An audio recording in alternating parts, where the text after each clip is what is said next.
We all know that Miyazaki takes great pleasure in creating some of the most soul crushing, worst areas in the Soulsborne series in Elden Ring. What makes these areas so bad, though? Is it the debilitating status effects? Is it a tricky drop down section? Or some form of platforming with janky jumps? Tough enemies? Or is it all of the above? Since there have been so many Souls-likes to come into the genre in the last few years, what happens when developers attempt to not only replicate the Souls formula, but also create areas that make you cringe when you think about them? In this video, we're going to look at the top 10 most frustrating areas in the most popular Souls-like games. You'll hear which levels are the most difficult, the most annoying, or the most tedious to navigate, and why. But do these areas even hold a candle to what Miyazaki has been cooking up for years? Let's find out. And let me know in the comments at the end of the video if I missed any areas and what your most hated area is. It doesn't have to be Soulsborne, it can be any Souls-like game. So kicking it right off here with number 10, the stereotypical poison swamp. Lazapi's iteration of this was Krot's junkyard, essentially where discarded puppets in large pools of corruption, which essentially is poison in the game.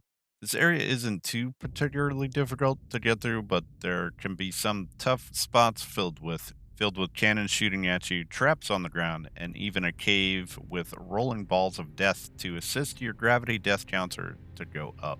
Oh, and this guy too, to give you some nightmare fuel. Ever since Demon Souls made us not be able to roll in the deep, swampy water in World 5.2, it seems like some games like to reproduce that effect or at least hinder our dodge rolls in some way in deep water. This area, the Howling Pit in Code Vein, is no exception. The area is wide and expansive, it's dark, lots of places to get lost, tons of big enemies around in deep water, and even some pits you can die to gravity as well, because why not? Definitely not a fun zone to be in my opinion, always one I dread. There are some beacons that you can light along your way to kind of guide you, but still, area is very confusing. Ever thought, hey, I wonder what it would be like if Mr. X chased me through a level in a Souls-like while I fight off tons of enemies in tight and narrow hospital hallways? No? Well, some dev at Trailford Studio thought of it and made it a reality in Deathbound. You fight this enemy as a boss a couple times throughout the game. He's pretty tanky and he seemingly knows exactly when to show up to wreak havoc on you while you're trying to explore and take out the other enemies in the area.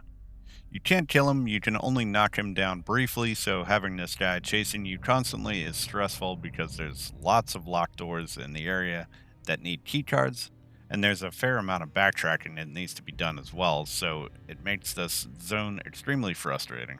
Luckily, the devs patched the enemy so he doesn't spawn as frequently because he spawned a lot when the game first launched. Definitely an area you can't rush your way through. At number 7, we have Astergo's Curse of the Stars, the jail section in that game. This is probably one of the only Souls-likes that I never finished, just because I loved the combat, but I wasn't really feeling the story. But anyway, much in the same vein as the last entry on the list, in this jail area in Astergos, there's a jailer that stalks you in the zone. This scenario isn't quite as bad because he doesn't do it the entire way through the area, but the jail can be very confusing and labyrinth like. Again, lots of doors and backtracking, and you can fight and knock him down briefly, but there is an official boss fight with him at the end of the area. This area gave me some serious Irithyll Dungeon and Tower of Latria vibes, but definitely one of the more frustrating areas in the entire game. Continuing the theme of giant enemies chasing you down while you're trying to progress or explore an area, you find much of the same thing in the Sands Between and Crab Souls. When you first get to the area, you'll be warned by the NPCs to stay on the highlighted path to get where you need to go. But who wants to do that? There's a giant area to explore. Well, once you step off the highlighted path, you'll discover very quickly that Pagurus wants to gobble you up whole. Most likely, when you first get to the area, you probably won't be strong enough to take him on, so it's up to you to try and explore while he's rushing you down, which normally ends up pretty badly. but honestly, once he's taken down, the area is a breeze to run around and explore. Except those bobbit worms in the west. Yikes! When we think about worst areas in Souls games with debilitating status effects, Wolong Fallen Dynasty doesn't really have any except this one, and the area takes a very unique spin on things. As some of you may know, in Wolong you have a spirit bar, and that can go into the positive and negative. As you attack, your spirit bar goes to the positive, and it allows you to spam martial arts and wizardry spells as long as you don't get hit and are successful at deflections. Your spirit will stay in the positive. When you're in the negative end of your spirit gauge, if it goes all the way down, you'll be stunned and vulnerable briefly and open to attacks. This area is another jail, which, do you notice a theme here? I can think of jail areas in Soulsborne games that are terrible. Anyway, the jail has this purple water everywhere on the ground and in breakable pots that when you stand in it, it brings your spirit bar into the negative, so if you aren't careful, you're gonna get slapped around a lot. Personally, I think this was a pretty unique area with mechanics that affect players in a different way. So pretty cool to have a different take on things here. There are a few caves in Ashen that are dark and have shadow enemies and some beasts, but most of them are pretty short. This underground section in particular, in the matriarch seat, I remember being pretty rough because there are tons of enemies, including big ones, and then the trek to the next rest spot right before the boss was pretty far into the area. In Ashen, you can have an NPC accompany you, and you would think that that might help, but sometimes it didn't. There are plenty of spots in this place where you or your companion can fall and die to gravity. Running through the area really isn't advised either, as you can get cornered pretty easily. I remember this area taking me quite a few tries on my first playthrough to get through.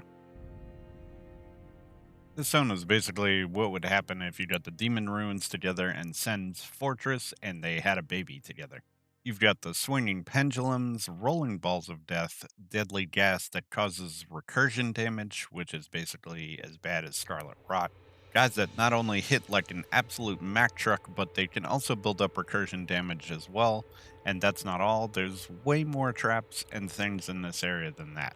You can basically run from everything in this area, but it can be a lengthy run, and things can go bad pretty quickly if you aren't careful.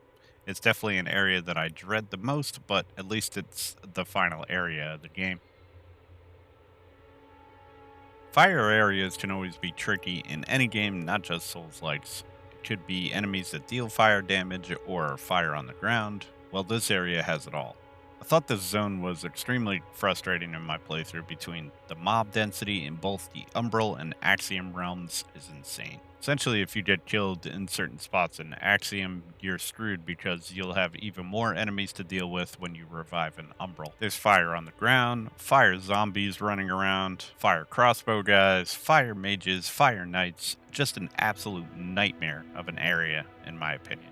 And at number 1, some of you may be surprised at number 1 here, but we have Notary of the Last Song, the Monastery of Maja. Now, my initial run through the Notary demo, this place utterly whooped my ass. It seemed like a massive spike in difficulty and really forced you to understand the elemental systems in the game. For those that don't know, the main reason this area is difficult initially is because the enemies are inflicted with the Wicked status, which increases their elemental damage and they can heal when they hit you. However, the elemental status effects in Anotria have the same effect on you as they do the enemies, so you can use things to your advantage if you're afflicted by Wicked status as well. Using the elemental effects of Radiant in this area, which the enemies are not only weak to, but will also take increased elemental damage from, will absolutely trivialize the entire area. But until you figure that all out though, this place can give you a very rough time.